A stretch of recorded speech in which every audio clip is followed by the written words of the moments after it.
Assalamualaikum warahmatullahi wabarakatuh. Alhamdulillah wa syukrulillah la hawla wa la quwata illa billah. Asyhadu an la ilaha illallah wahdahu la syarikalah wa asyhadu anna Muhammadan abduhu wa rasuluh. Amma ba'du. Pertama-tama mari kita panjatkan puji serta syukur kehadirat Allah Subhanahu wa taala. Tidak lupa salawat serta salam kita panjatkan kepada Nabi kita Nabi Muhammad Sallallahu Alaihi Wasallam, kepada keluarganya, sahabatnya, tabiin, tabiut tabiin, dan insya Allah kepada kita yang masih istiqomah dalam ajarannya. Amin. Ihwatul iman, saudara-saudaraku, kawan-kawanku dimanapun berada, kembali lagi kita di channel Generasi Hijrah yang membahas untuk pada kali ini untuk kajian tafsir Ibnu Katsir, terjemah bahasa Indonesia. Baik, sebelum kita lanjut ke pembahasan selanjutnya, jangan lupa untuk saudara-saudaraku semuanya, sahabat-sahabatku, ihwatul iman dimanapun berada, mohon untuk bantuannya dukung channel ini dengan subscribe, like, komen, dan ditonton kajian-kajian sebelumnya, dan terus mengikuti kajian-kajian di channel Generasi Hijrah ini. Mudah-mudahan untuk yang mendukung channel ini dimudahkan segala urusannya, mendapatkan rezeki yang berlimpah, mendapatkan rezeki yang berkah, kemudian disehatkan selalu, mendapatkan keturunan yang soleh-solehah, dan mendekatkan jodohnya. Amin amin ya robbal alamin. Baik, kita lanjut di ayat 67 ya. Untuk hari ini kita akan baca kitab tafsir Ibnu Katsir terjemah bahasa Indonesia di surat Al-Baqarah ayat 67. A'udzu billahi minasyaitonir rajim.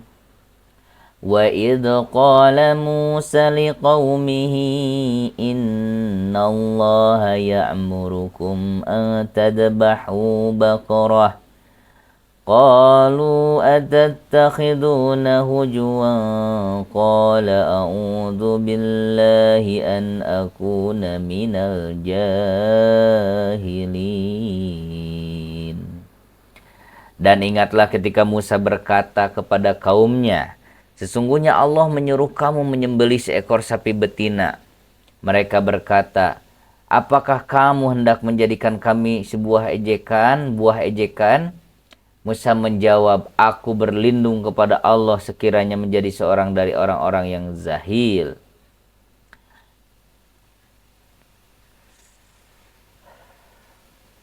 Ini masih cerita tentang Bani Israel ya. Allah Ta'ala berfirman, wahai Bani Israel, ingatlah nikmat yang telah aku berikan kepada kalian berupa kejadian yang luar biasa, yaitu penyembelihan seekor sapi betina dan penjelasan tentang si pembunuh dengan sebab sapi itu. Kemudian Allah menghidupkan kembali orang yang terbunuh itu hingga dapat ditanya tentang siapa yang membunuhnya. Ibnu Abi Hatim meriwayatkan dari Muhammad bin Sirin, dari Ubaid al-Salmani, ia bercerita, di kalangan Bani Israel terdapat seorang laki-laki mandul, tidak beranak, sedang ia mempunyai harta kekayaan melimpah. Maka anak saudaranya lah keponakannya sebagai pewarisnya. Kemudian ia dibunuh oleh keponakannya itu. Pada malam hari mayatnya dibawa dan diletakkannya di depan pintu salah satu dari mereka, Bani Israel.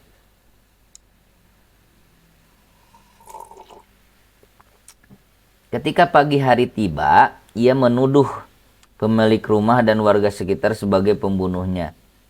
Sehingga mereka pun mengangkat senjata dan saling menyerang. Beberapa orang yang mempunyai pikiran bijak berkata, mengapa kalian saling membunuh padahal ada Rasul Allah di tengah-tengah kalian? Mereka pun mendatangi Musa alaihissalam dan menceritakan peristiwa tersebut kepadanya. Musa pun berkata, innallaha ya'murukum an tadbahu baqarah. qalu atattahiduna hujwa qala a'udzu billahi an akuna minal jahilin.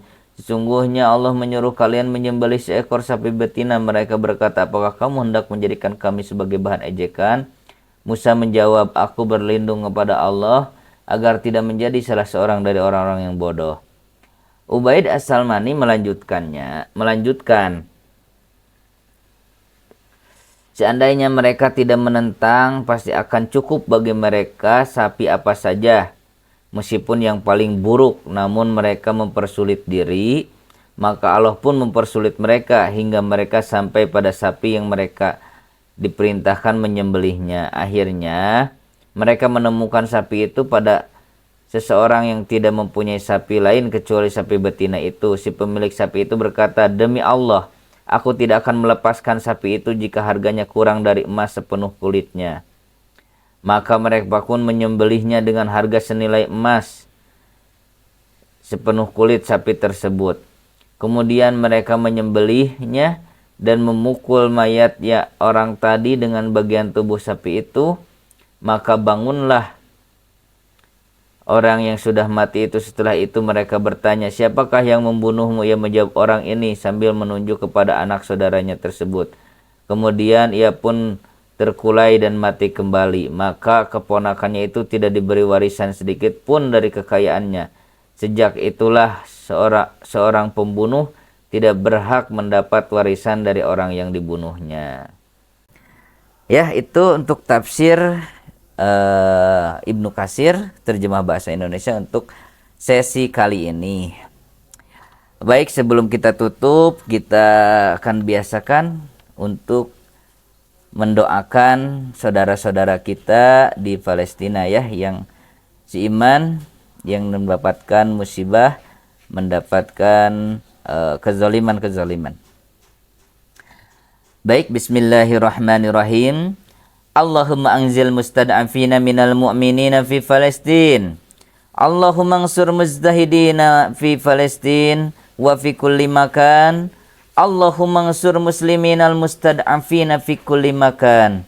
Allahumma shdud wat'ataka ala a'da'id dini minal kafirina wadzalimina fi Palestin wa fi kulli makan. Ya Allah, selamatkanlah kaum mukmin yang lemah di Palestina. Ya Allah, tolonglah orang-orang yang berjihad di Palestina dan di berbagai tempat. Ya Allah, tolonglah kaum muslimin yang lemah di berbagai tempat. Ya Allah, keraskanlah siksamu kepada musuh-musuh Islam, orang-orang kafir dan zalim di Palestina dan di mana saja. Amin, amin, ya Rabbal Alamin. Baik, itu saja untuk kajian kali ini. Mudah-mudahan bermanfaat, jadi amal ibadah untuk kita semua. Dan ibadah kita mendapat ridho dari Allah Subhanahu wa Ta'ala. Amin. Oke, sekali lagi mohon dukungannya untuk channel ini. Tolong di subscribe, tolong di like, tolong di komen, dan ditonton untuk video-video sebelumnya sampai selesai ya. Oke, terima kasih. Ditutup saja dengan doa kifaratul majlis. Subhanaka Allahumma rabbana wa bihamdika asyhadu an la ilaha anta wa astaghfiruka wa atubu ilaik. Wassalamualaikum warahmatullahi wabarakatuh. Amin ya rabbal alamin.